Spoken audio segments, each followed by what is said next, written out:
Welcome back to manufacturing. Today we're going to be fixing a little issue we have with our house. So to get started, you're going to make a few stops, mainly to Ace Hardware. You can get a nice kit to repair your drywall, get that spackle and all the other good stuff.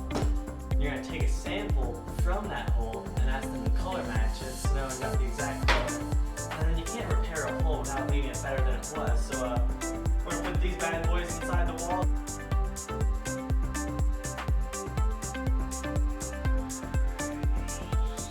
The part most people forget about when they're doing this is to leave a letter. You want them to know who it was that left this beautiful treasure and put little dates to it and give it some sentimental value. So, got a nice letter here.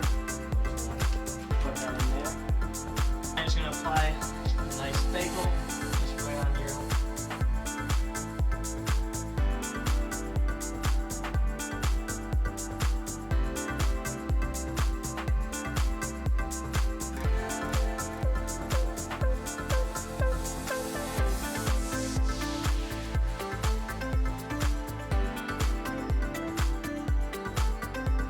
Nobody's gonna know. They're gonna know. How would they know?